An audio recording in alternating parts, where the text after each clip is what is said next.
नमस्कार दोस्तों, गौरंग शाह बात कर रहा हूँ जियोजित फाइनेंशियल सर्विसेज की तरफ से और बाजार इस हफ्ते का ब्यौरा लेकर के आप सभी के सामने उपस्थित हूँ। इस सोमवार की सुबह करीबन 10 सवा 10 बजे का समय हो रहा है और बाजार में ऊपर के तरफ के दायरे निरंतर हम देख रहे हैं पिछले हफ्ते से, और एक जीवन का नया सर्वोच्चम स्तर आज भी हमने फिर से बनते हुए देखा है।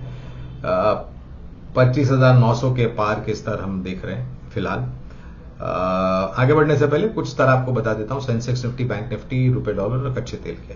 तो सेंसेक्स में जैसे हम बता रहे थे, बाजार में ऊपरी तरफ का दायरा और नए सर्वोच्चम स्तर सेंसेक्स निफ्टी बैंक निफ्टी में 270 पॉइंट की बढ़त सेंसेक्स में, 84,820 का स्तर है सेंसेक्स का। निफ्टी में 125 पॉइंट की बढ़त, 25,905 का स्तर है निफ्टी का, निफ्टी स्पॉट। 90 पॉइंट की बढ़त बैंक निफ्टी में, 53,888 का स्तर है बैंक निफ्टी का या निफ्टी बैंक का। और रुपए डॉलर में और कच्चे तेल में रुपए में मजबूती दोस्तों, पिछले हफ्ते जिस प्रकार से ब्याज दरों में कटौती की गई ऊपर की तरफ अमेरिका में फेड की तरफ से 0.50% की, उससे रुपए में और बाकी अन्य मुद्राओं में डॉलर के मुकाबले मजबूती देख रहे हैं। स्तर है करीबन 83.46 का एक डॉलर के मुकाबले रुपए का। और कच्चे तेल में जो कमजोरी हम देख रहे थे वहां से थोड़ा बहुत उछाल देख रहे हैं। जो भी खबरें आई हैं, ये खाड़ी में जो संकट खड़ा है उसको लेकर के ज्यादा है, न कि कोई मांग को लेकर के है या फिर उत्पादन को लेकर के कोई बड़ी समस्या। सिर्फ खाड़ी में जो संकेत आए उसको लेकर के ऊपरी तरफ के दायरे। तो ब्रेंट काम कर रहा है 75.10 डॉलर प्रति बैरल और नाइमेक्स कामकाज कर रहा है 71.63 डॉलर प्रति बैरल। तो कच्चे तेल में बहुत ही छोटा दायरा होगा दोस्तों, और शायद अगर जो जियोपॉलिटिकल सिचुएशन खाड़ी देश में वहां पर अगर कोई बुरी खबरें नहीं आई तो ये थोड़ा बहुत नीचे भी जा सकता है, क्योंकि खपत और उत्पादन को लेकर के जैसे हम बता रहे थे कोई समस्या नहीं है। बात आती है रुपए में, तो रुपए में शायद 83.30 83.35 मजबूती रुपए में डॉलर के सामने, 83.50 83.55 कमजोरी, और ज्यादातर हमें लग रहा है कि थोड़ी बहुत और मजबूती हम रुपए में देख सकते हैं डॉलर के मुकाबले। बाजार की अब बातें करते हैं दोस्तों। तो पिछले 2 हफ्तों से, और हमने जब भी आपसे बाजार को लेकर के हफ्ते दर हफ्ते बातचीत की है और अपना नजरिया आपके सामने रखा है, तो एक बात हमने बहुत ही स्पष्ट रूप से की है कि दायरा ऊपर की तरफ रहेगा बाजार में, और बिकवाली भी थोड़ी बहुत आ सकती है बाजार में, अनिवार्य है सेहत के लिए। और अब पिछले हफ्ते ही हम एक उदाहरण देते हैं, हमने कहा था कि ऊपर की तरफ का दायरा बरकरार रहेगा। 25,600 25,605 का हमने ऊपर की तरफ का दायरा था। आज देखिए दोस्तों 25,900 के पार मार्केट खड़ा है। बहुत ही अच्छी ऊपर के तरफ के दायरे देख लिए हैं, और अब हमें लग रहा है कि थोड़ी बहुत गुंजाइश सावधान रहने की है। और ये इसलिए दोस्तों क्योंकि हमने बहुत ही छोटी अवधि में काफी ऊपर की तरफ के दायरे देख लिए, और जब कभी भी बाजार आपको इस प्रकार से न्योछावर करता है ऊपरी स्तरों के लेकर के, तो आपको थोड़ा बहुत सावधान रहने की भी संकेत बाजार देता है। ऐसा नहीं कि हम रोज 150-200 पॉइंट निफ्टी में या फिर 500-600 पॉइंट सेंसेक्स में ऊपर चले जाएं, क्योंकि ये अनिवार्य भी नहीं होगा। और मैं तो ऐसा शख्स हूं, इंसान हूं, जो ऐसी परिस्थिति में थोड़ा बहुत ज्यादा सावधान हो जाता है। तो हमने जो अनुमान लगाए थे उससे कई ऊपर के स्तर देख रहे हैं। कहां 25,600-650 की हम बात कर रहे थे पिछले हफ्ते, और कहां 25,900 के पार के स्तर। तो ऐसी परिस्थिति में हम लोगों को, कारोबारियों को, छोटी मध्यम अवधि के लिए जो भी सौदे करते हैं, उनको ये राय देंगे कि पहले तो हो सके उतना मुनाफा समेट लीजिए और कैश पे बैठ जाइए। और अगर आपको जोखिम झेलने की क्षमता या फिर ज्यादा कमाने की मंशा है, तो कम से कम इतना कीजिए कि आप अपना जो प्रॉफिटेबल स्टॉप लॉस है उसको सिस्टम में लगा करके चलिए, न कि अपने दिमाग में या ख्याली पुलाव पकाए। अगर आप सिस्टम में डाल के रखते हैं तो अगर कोई अनिश्चित वातावरण आता है, ट्रिगर हो जाता है स्टॉप लॉस, और आप अपना छोटी मध्यम अवधि में सुरक्षित हो जाते हो। अगर आप दिमाग में लेकर के चलते हैं और बाजार में धड़ाम से गिरावट आई, तो आप ना इधर के रहेंगे ना उधर के रहेंगे।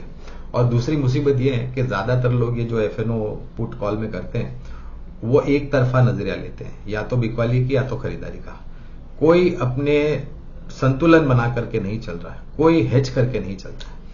और बाजार में खास करके फ्यूचर ऑप्शन पुट कॉल में आप कामकाज करते हैं तो अनिवार्य है कि आप दोनों तरफ अपनी पोजीशन बना करके चले, ताकि बाजार में आपको थोड़ा बहुत सुरक्षित जोखिम झेलने का आपको अनुभव हो।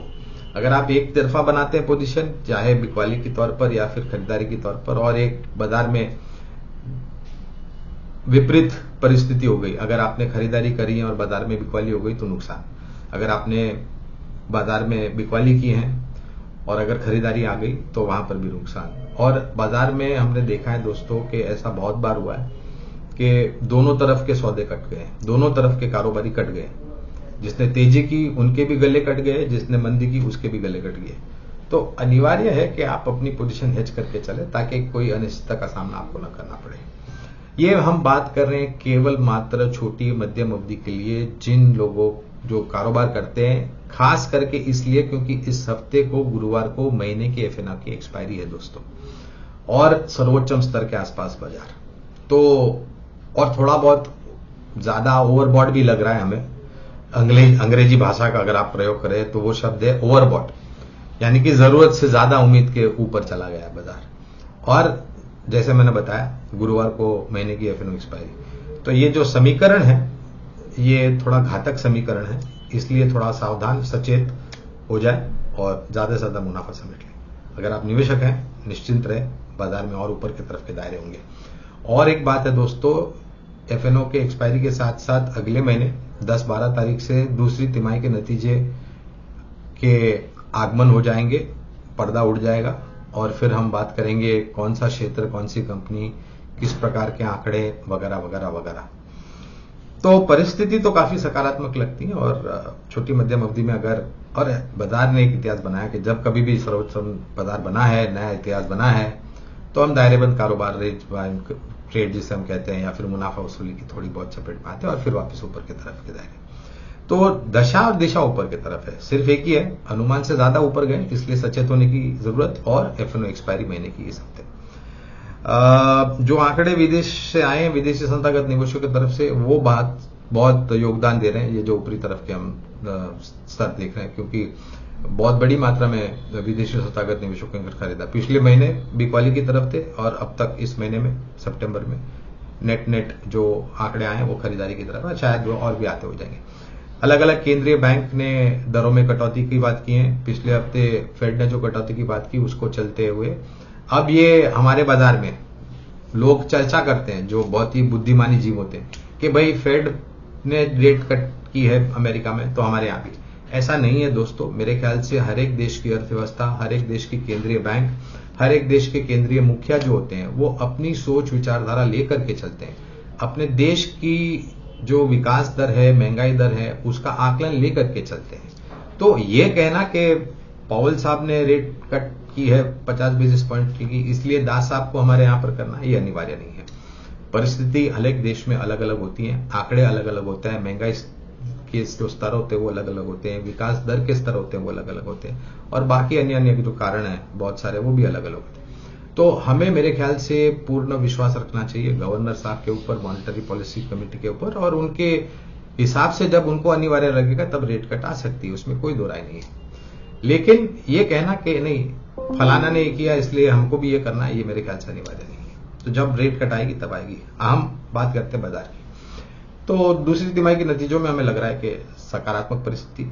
और जब कभी भी हम आपसे जुड़ते हैं दोस्तों तो हम विकल्प आपके सामने लेकर के आते हैं लंबी अवधि के लिए।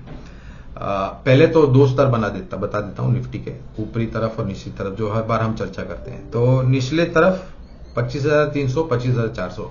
यह अंतर इसलिए इतना बड़ा है क्योंकि बाजार में बहुत तीव्र गति देखी हमने ऊपर की तरफ, इसलिए ये इतना बड़ा, और सर्वोच्चम जीवन के सर्वोच्चम स्तर के आसपास बाजार, तो इसलिए ये अंतर इतना बड़ा है नीचे और ऊपर की तरफ। 25,300, 25,400 नीचे की तरफ, 25,950 और 26,100, ये दो स्तर है ऊपर के जहां पर आपको थोड़ा भारीपन लगेगा, बाजार हावी होता हुआ नजर आएगा, बिकवाली हावी होती हुई नजर आएगी और मुनाफा वसूली की चपेट में बाजार आएगा।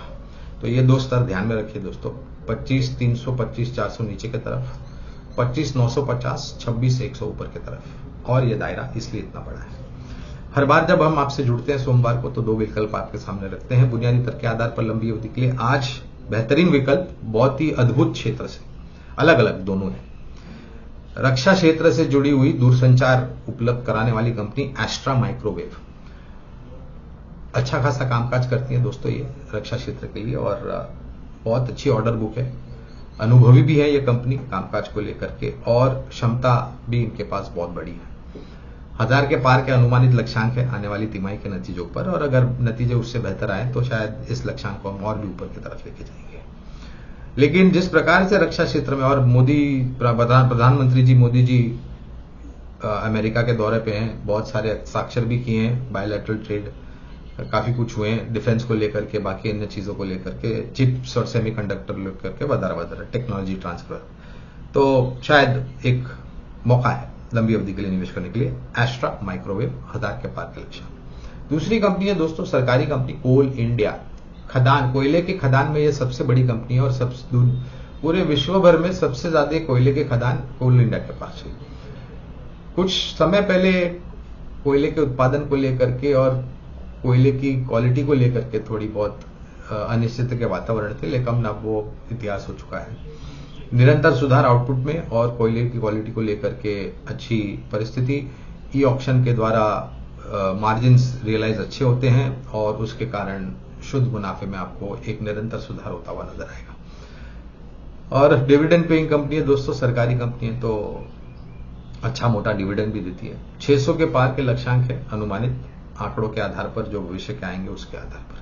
हाँ, अगर बिल्कुल कोयले की क्वालिटी अच्छी आई, मार्जिन्स अच्छे रहे, और अगर आउटपुट अच्छा रहा और नतीजे अच्छे आए तो इस लक्ष्यांक को हम ऊपर की तरफ बढ़ाएंगे। लेकिन फिलहाल 1000 के पार के लक्ष्यांक अनुमानित एस्ट्रा माइक्रोवेव पर, और 600 के पार के लक्ष्यांक अनुमानित कोल इंडिया पर। हमारी बात शांतिपूर्वक सुनने के लिए आप सभी का बहुत बहुत धन्यवाद दोस्तों। अब मेरी वाणी को अब यहीं पर विराम देता हूं, और अगले सोमवार को आप लोगों से फिर से मुलाकात होगी। तब तक के लिए आज्ञा दीजिए और अपनी सेहत का ध्यान रखिए। बहुत बहुत धन्यवाद।